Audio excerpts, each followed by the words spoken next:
بسم الله الرحمن الرحيم. ياسين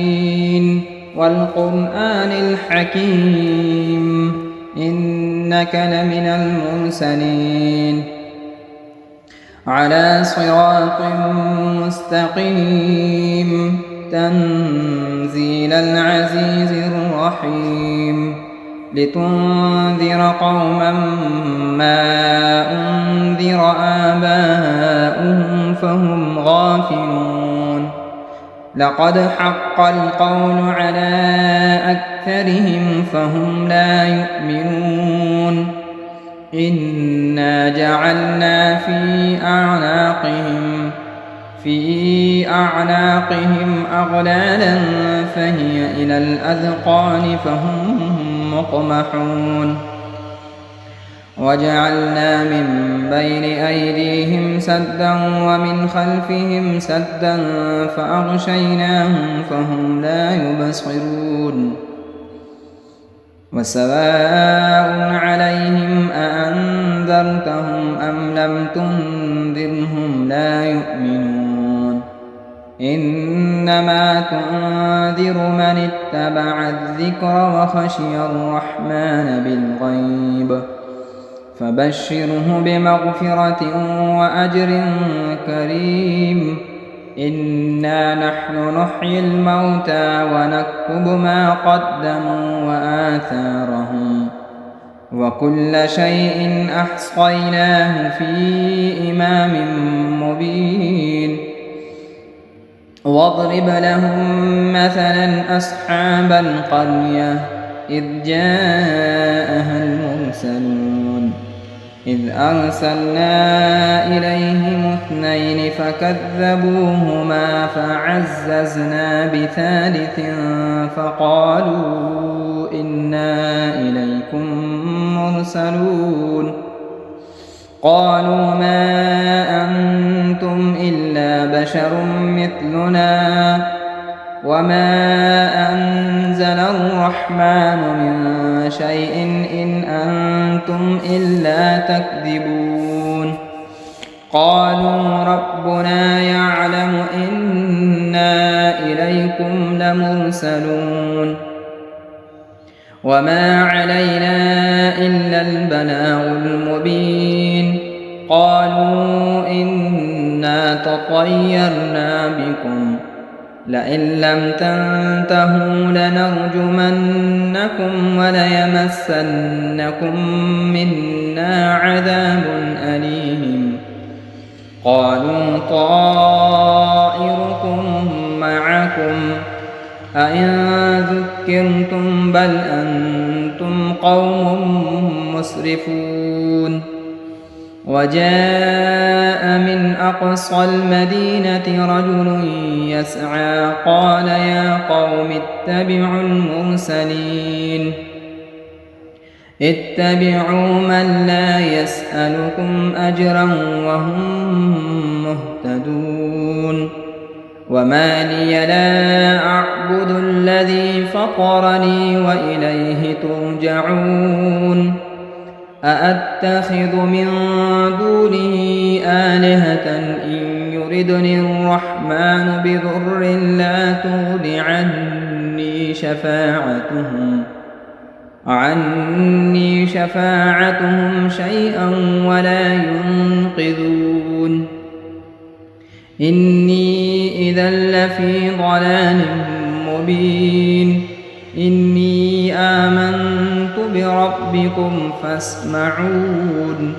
قيل ادخل الجنة قال يا ليت قومي يعلمون بما غفر لي ربي وجعلني من المكرمين وما أنزلنا على قومه من بعده من جند من السماء وما كنا منزلين إن كانت إلا صيحة واحدة فإذا هم خامدون يا حسرة على العباد ما يأتيهم من رسول إلا كانوا به يستهزئون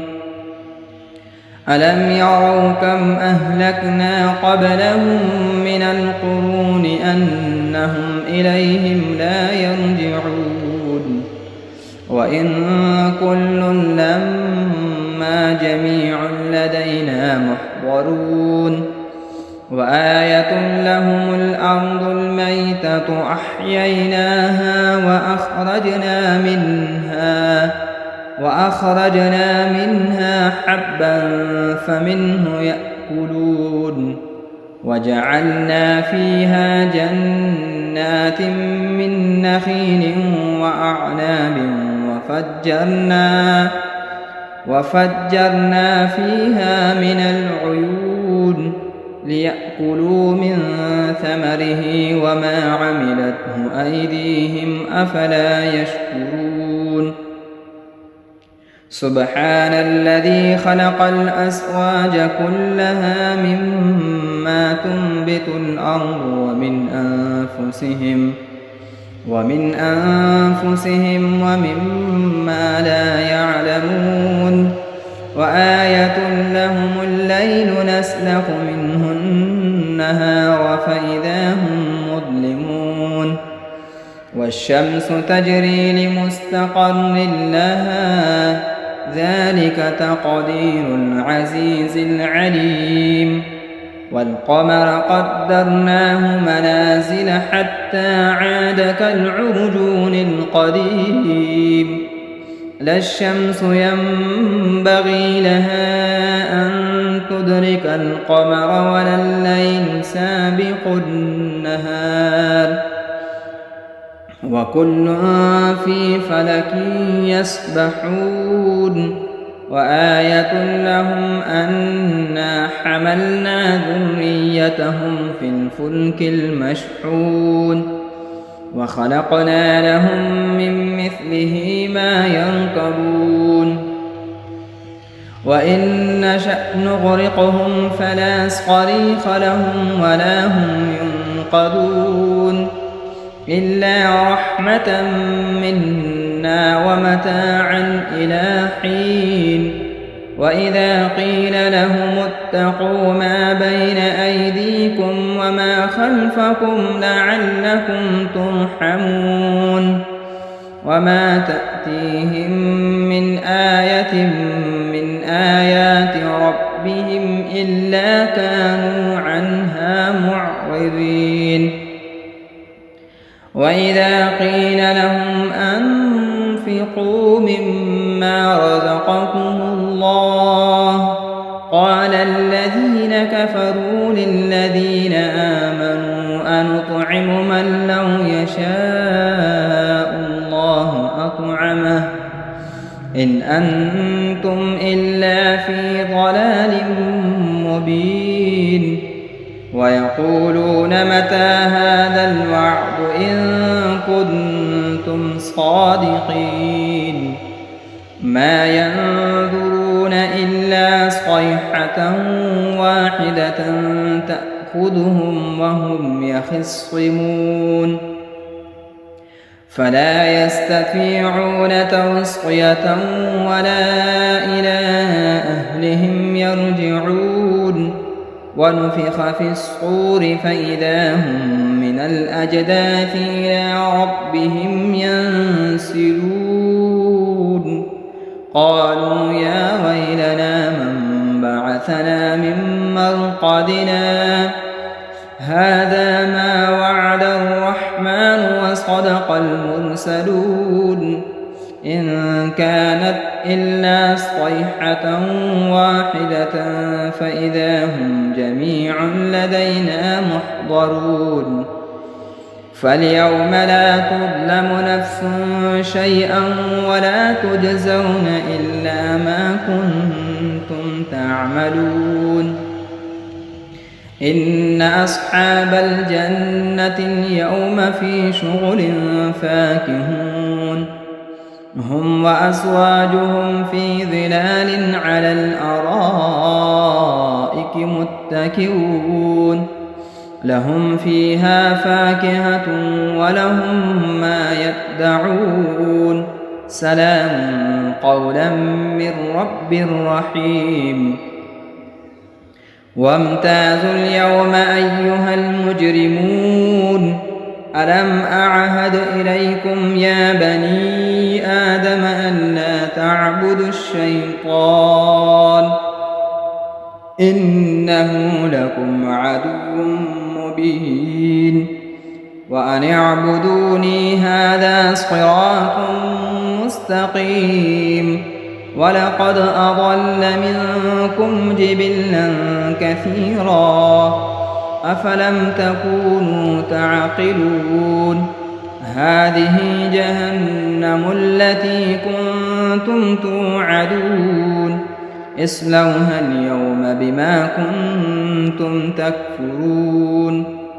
اليوم نختم على أفواههم وتكلمنا أيديهم وتشهد أرجلهم بما كانوا يكسبون ولو نشاء لطمسنا على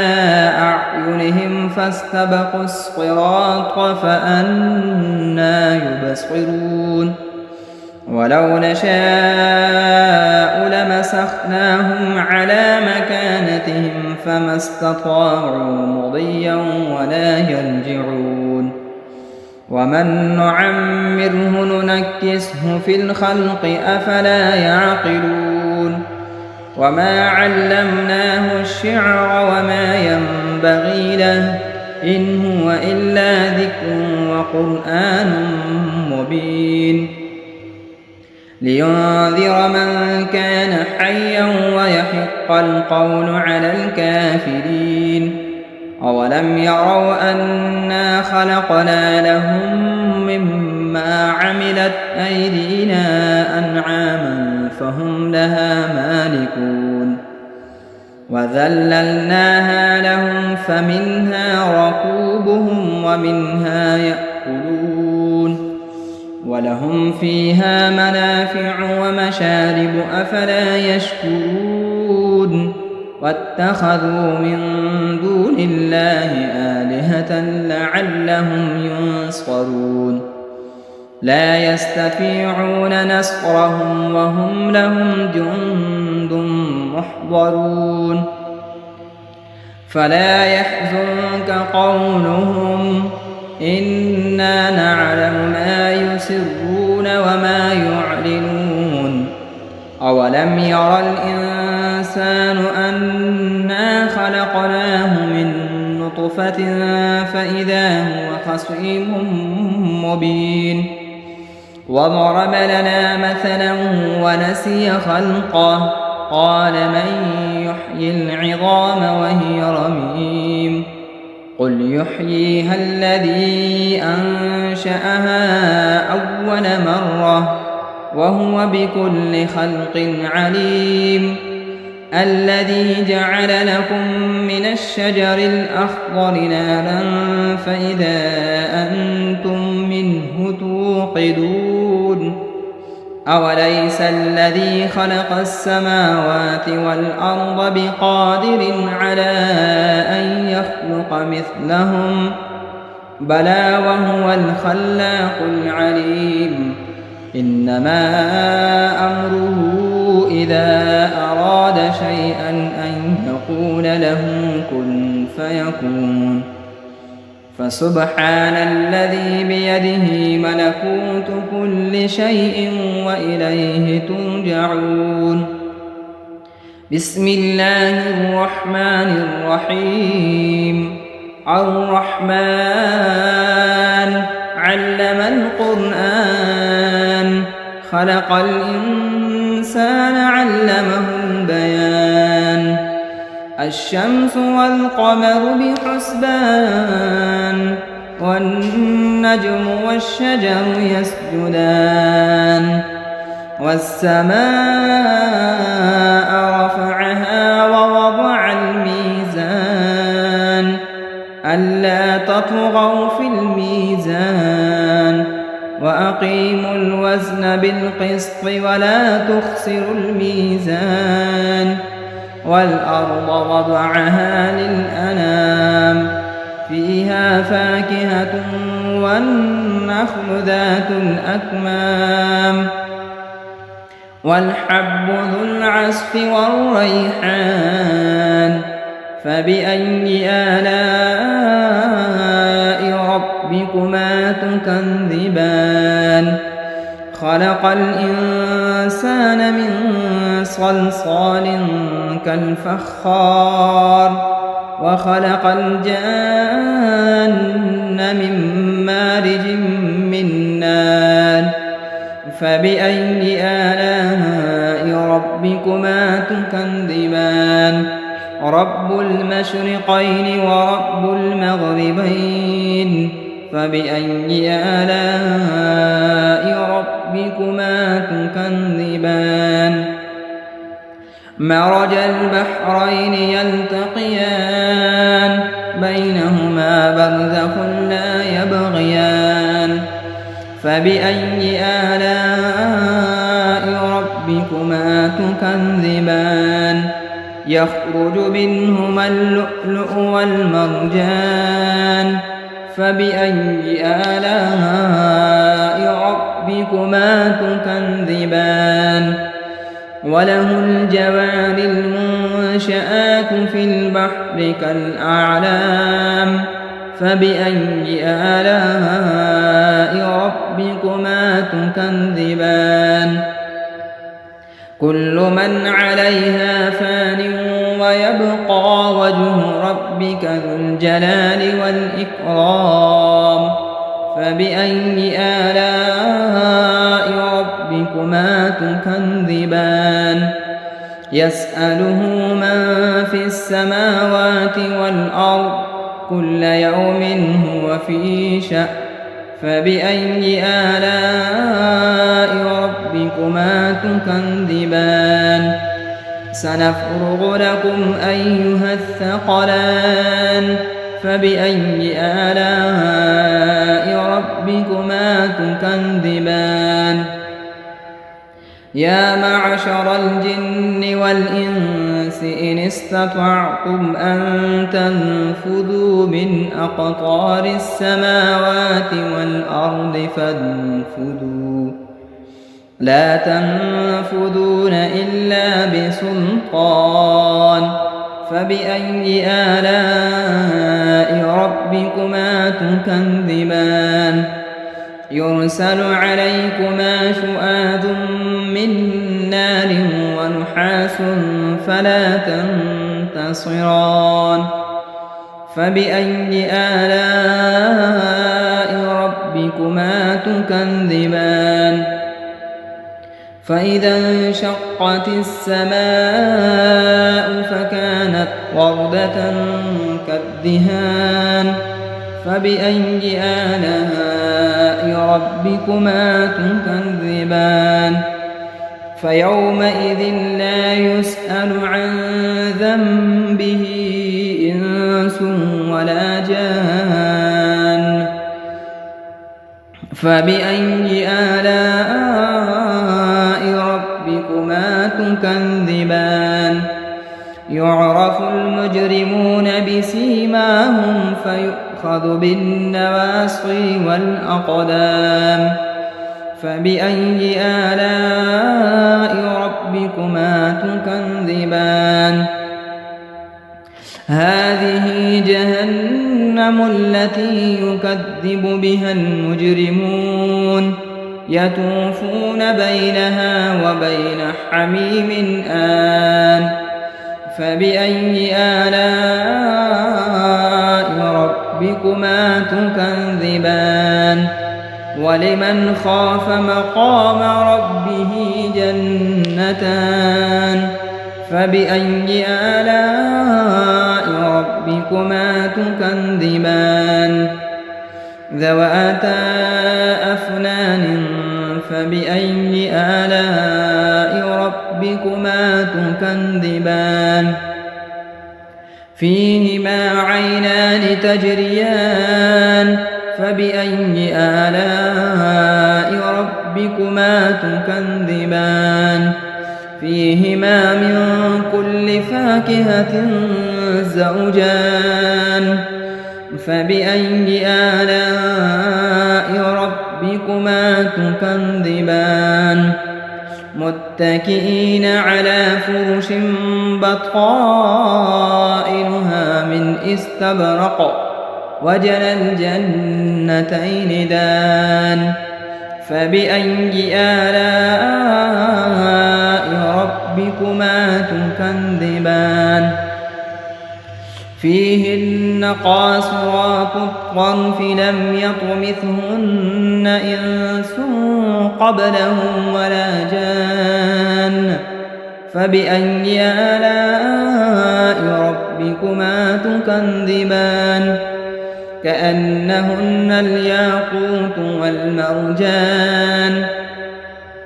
فبأي آلاء ربكما تكذبان هل جزاء الإحسان إلا الإحسان فبأي آلاء ربكما تكذبان ومن دونهما جنتان فبأي آلاء ربكما تكذبان مدهامتان فبأي آلاء ربكما تكذبان فيهما عينان نضاختان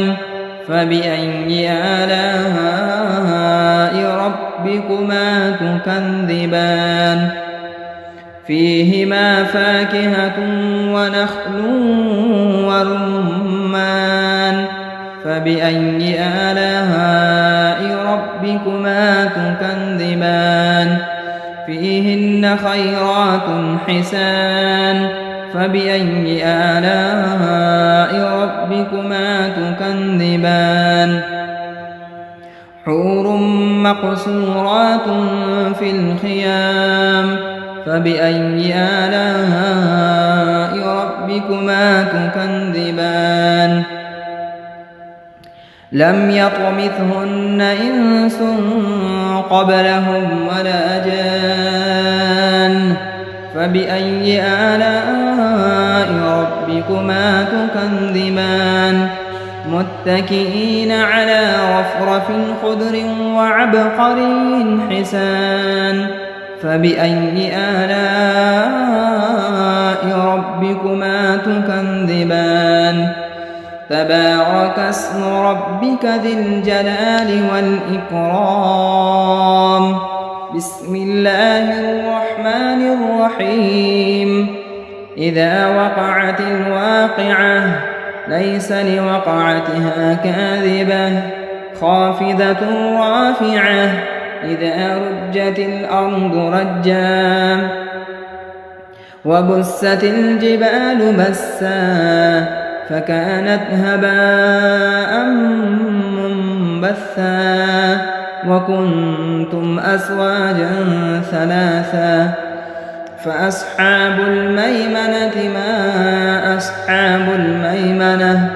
وأصحاب المشأمة ما أصحاب المشأمة والسابقون السابقون أولئك المقربون في جنات النعيم ثلة من الأولين وقليل من الآخرين على سرر موضونة متكئين عليها متقابلين يطوف عليهم ولدان مخلدون بأكواب وأباريق وكأس من معين لا يصدعون عنها ولا ينزفون وفاكهة مما يتخيرون ولحم طير مما يشتهون وحور عين كأمثال اللؤلؤ المكنون جزاء بما كانوا يعملون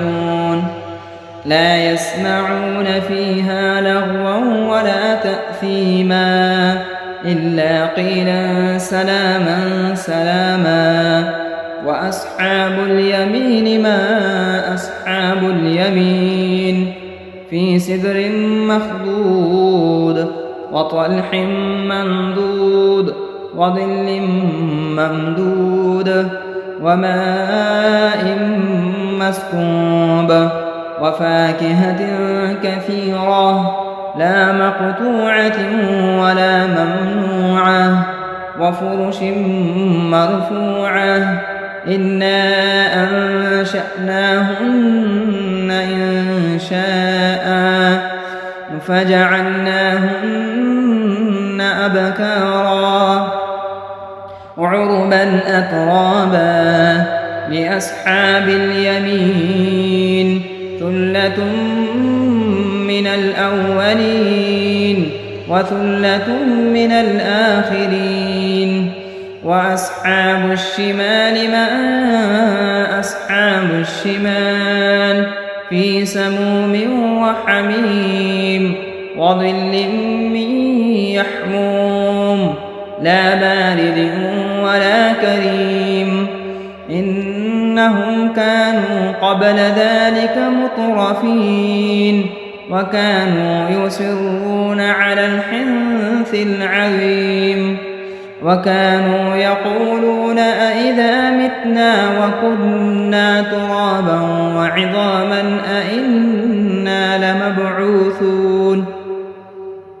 أو آباؤنا الأولون قل إن الأولين والآخرين لمجموعون إلى ميقات يوم معلوم ثم إنكم أيها الضالون المكذبون لآكلون من شجر من زقوم فمالئون منها البطون فشاربون عليه من الحميم فشاربون شرب الهيم هذا نزلهم يوم الدين نحن خلقناكم فلولا تصدقون أفرأيتم ما تمنون أأنتم تخلقونه أم نحن الخالقون نحن قدرنا بينكم الموت وما نحن بمسبوقين على أن نبدل أمثالكم وننشئكم فيما لا تعلمون ولقد علمتم النشأة الأولى فلولا تذكرون أفرأيتم ما تحرثون أأنتم تزرعونه أم نحن الزارعون لو نشاء لجعلناه حطاما فظلتم تفكهون إنا لمغرمون بل نحن محرومون أفرأيتم الماء الذي تشربون أأنتم أنزلتموه من المزن أم نحن المنزلون لو نشاء جعلناه أجاجا فلولا تشكرون أفرأيتم النار التي تورون أأنتم أنشأتم شجرتها أم نحن المنشئون نحن جعلناها تذكرة ومتاعا للمقوين فسبح باسم ربك العظيم فلا أقسم بمواقع النجوم وإنه لقسم لو تعلمون عظيم إنه لقرآن كريم في كتاب مكنون لا يمسه إلا المطهرون تنزيل من رب العالمين أفبهذا الحديث أنتم مدهنون وتجعلون رزقكم أنكم تكذبون فلولا إذا بلغت الحلقوم وأنتم حينئذ تنظرون ونحن أقرب إليه منكم ولكن لا تبصرون فلولا إن كنتم غير مدينين أرجعونها إن كنتم صادقين فأما إن كان من المقربين فروح وريحان وجنة نعيم وأما إن كان من أصحاب اليمين فسلام لك من أصحاب اليمين وأما إن كان من المكذبين الضالين فنزل من حميم وتصلية جحيم إن هذا لهو حق اليقين فسبح باسم ربك العظيم بسم الله الرحمن الرحيم تبارك الذي بيده الملك وهو على كل شيء قدير الذي خلق الموت والحياة ليبلوكم أيكم أحسن عملا وهو العزيز الغفور الذي خلق 7 سماوات طباقا ما ترى في خلق الرحمن من تفاوت فارجع البصر هل ترى من فتور ثم ارجع البصر كرتين ينقلب إليك البصر خاسئا وهو حسير ولقد زينا السماء الدنيا بمصابيح وجعلناها رجوما للشياطين وأعتدنا لهم عذاب السعير وللذين كفروا بربهم عذاب جهنم وبئس المصير إذا ألقوا فيها سمعوا لها شهيقا وهي تفور تكاد تميز من الغيظ كلما ألقي فيها فوج سألهم خزنتها ألم يأتكم نذير قالوا بلى قد جاءنا نذير فكذبنا وقلنا ما نزل الله من شيء إن أنتم إلا في ضلال كبير وقالوا لو كنا نسمع أو نعقل ما كنا في أصحاب السعير فاعترفوا بذنبهم فسحقا لأصحاب السعير إن الذين يخشون ربهم بالغيب لهم مغفرة وأجر كبير وأسروا قولكم أو اجهروا به إنه عليم بذات الصدور ألا يعلم من خلق وهو اللطيف الخبير هو الذي جعل لكم الأرض ذلولا فامشوا في مناكبها وكلوا من رزقه وإليه النشور أأمنتم من في السماء أن يخسف بكم الأرض فإذا هي تمور أم أمنتم من في السماء أن يرسل عليكم حاصبا فستعلمون كيف نذير ولقد كذب الذين من قبلهم فكيف كان نكير أولم يروا إلى الطير فوقهم صافات ويقبض ما يمسكهن إلا الرحمن إنه بكل شيء بصير أمن هذا الذي هو جند لكم ينصركم من دون الرحمن إن الكافرون إلا في غرور أمن هذا الذي يرزقكم إن أمسك رزقه بل لجوا في عتو ونفور أفمن يمشي مكبا على وجهه أهدى أمن يمشي سويا على صراط مستقيم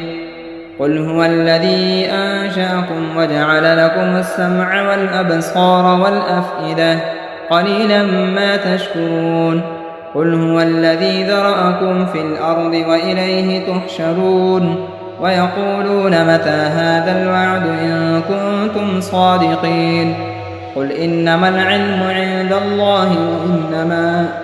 وإنما أنا نذير مبين فلما رأوه زلفة سيئت وجوه الذين كفروا وقيل هذا الذي كنتم به تدعون قل أرأيتم إن أهلكني الله ومن معي أو رحمنا فمن يجير الكافرين من عذاب أليم قل هو الرحمن آمنا به وعليه توكلنا فستعلمون من هو في ضلال مبين قل أرأيتم إن أصبح ماؤكم غورا فمن يأتيكم بماء معين صدق الله مولانا العظيم.